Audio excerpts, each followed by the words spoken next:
Siamo all'interno del Pozzo Sacro, un luogo meraviglioso, magico, incantevole, Giovanna. È come se noi in questo momento stessimo salendo dal ventre della terra, cioè dove la Dea Madre ci ha accolti, e andiamo verso il sole. Andiamo a scoprire che cosa c'è.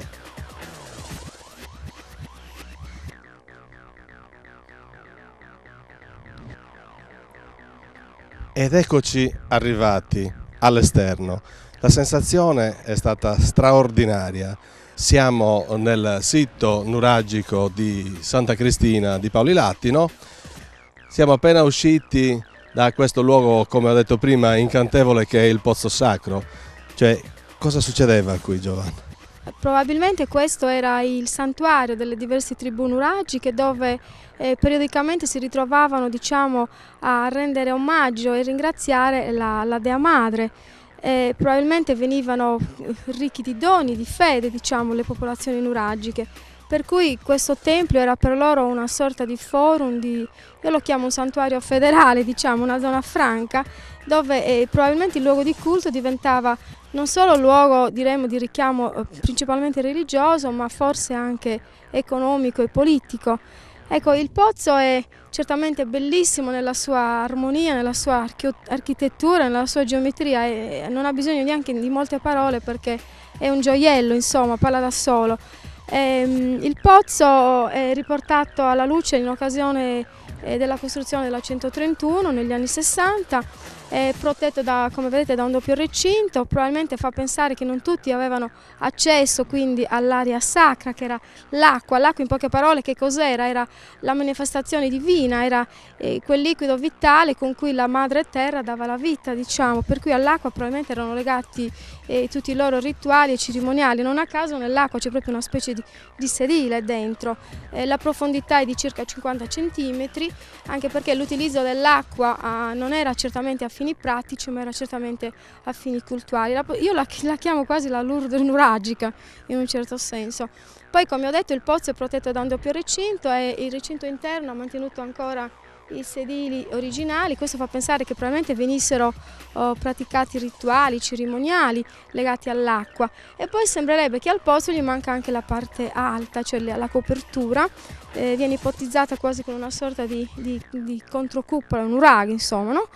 Poi nel pozzo una cosa carina è che si specchiano, anche se lo devo dire per correttezza, gli archeologi ancora un po' arricciano il naso, comunque nel nostro pozzo si specchiano i raggi del sole e i raggi della luna. Certamente tutto questo non è casuale, ma è probabilmente ricco di simbologia. Certo, anche perché l'uomo guardava verso il cielo, per cui non avevano, dico, l'orologio come usiamo noi, per cui il sole e la luna erano certamente manifestazioni divine. E poi probabilmente il fatto che la luna comunque si specchi solo con cadenze di 18 anni e 6 mesi nel solstizio d'inverno fa pensare che certamente questo è qualcosa di voluto e di calcolato da parte di chi progettò e costruì il posto di Santa Cristina.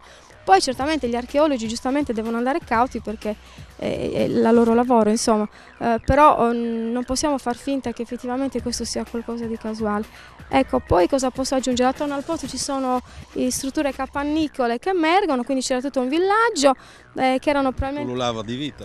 Sì, probabilmente era un luogo, anche perché le popolazioni nuragiche, come fa l'uomo di oggi, diciamo in epoca nostra, dove ci troviamo nel villaggio cristiano, la stessa cosa lo facevano loro, erano gli ambienti che davano asilo ai fedeli del villaggio e ai pellegrini che arrivavano da lontano. Come ho detto prima, attorno a noi ci sono i ruderi di queste antiche abitazioni, di queste antiche capanne, come ho detto a noi rimangono solo gli zoccoli di quelle capanne. Ecco, quelle capanne erano quasi come i nostri muristenes di oggi, li chiamiamo pure muristenes o cumbessier nuragiche, le potremmo identificare. Ecco, poi di tutto il villaggio la capanna più interessante è quella che di solito viene chiamata capanna delle riunioni, che ha mantenuto all'interno tutto un sedile molto grande come capienza, ha restituito un bacile di pietra con delle ossa bruciate di animali, per cui fa pensare che era l'ambiente riservato ai personaggi eminenti delle tribù nuragiche, chiamiamoli i re sacerdoti o i capotribù. Probabilmente la bellezza, a mio giudizio, è anche la circolarità, per cui i capotribù forse tra loro avevano una forma di democrazia, potremmo dire. La presenza poi di queste ossa bruciate farebbe pensare o a probabili rituali di sacrifici di animali, oppure probabilmente, dico io, come fanno oggi, banchettavano insieme. Probabilmente era un banchetto certamente rituale, con una valenza certo diversa da quella che si fa oggi nel condividere, insomma, il pasto, il banchetto. E poi dietro la capanna delle riunioni c'è un altro grande recinto, e con questo finisco anche la presentazione del sito. È un recinto che chiamiamo recinto delle feste, dove probabilmente si ritrovavano ad essere accolti i giochi ludici, le danze, i musici, tutto quello che ancora oggi possiamo dire ripetiamo in tutte le nostre feste cristiane. Non a caso abbiamo il gioco di si strumpa, no, il gioco di si strumpa dove oggi fanno la lotta greco-romana. La lotta che probabilmente il fatto che c'è il bronzetto nuragico però al Museo Archeologico di Cagliari cronologicamente ci anticipa la lotta greco-romana, insomma, no? E poi anche la nostra danza, la ritualità del cerchio, la movenza della danza nostra che è molto, molto rituale, molto sacra. Probabilmente erano ovviamente tutte manifestazioni che già da sempre l'uomo praticava come dono offerto, diciamo, alla divinità nuragica, no? Come fanno ancora oggi tutte le forme tribali, né più né meno. Stiamo concludendo questa puntata di 37 gradi e mezzo, amici. Spero che sia stata interessante, anzi ritengo che sicuramente è stata interessante. La spiegazione di Giovanna, tra l'altro molto esauriente, molto precisa. Ma turisti, ne vengono tanti qui a visitare questo sito, Giovanna?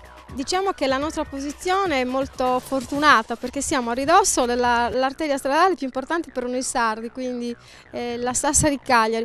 Poi certamente il posto di Santa Cristina è comunque uno, senza togliere niente agli altri, è comunque forse uno dei più belli di tutta la Sardegna. Possiamo dire che abbiamo una presenza che si aggira intorno alle 50.000 presenze all'anno. Certamente non è tantissimo perché consideriamo che Barumini, senza togliergli niente, però ci devi proprio arrivare, hanno circa 90-100.000 presenze all'anno, per cui si dovrebbe fare ancora molto, diciamo, per migliorare l'utenza, diciamo, dei visitatori a Santa Cristina. E questo è veramente tutto, cari amici di Teleregione. Io vi saluto dal Pozzo Sacro di Santa Cristina e vi do appuntamento per un'altra puntata di 37 gradi e mezzo. Mi raccomando, non stancatevi mai di seguire Teleregione. Vi porterò a vedere molte altre cose. Arrivederci.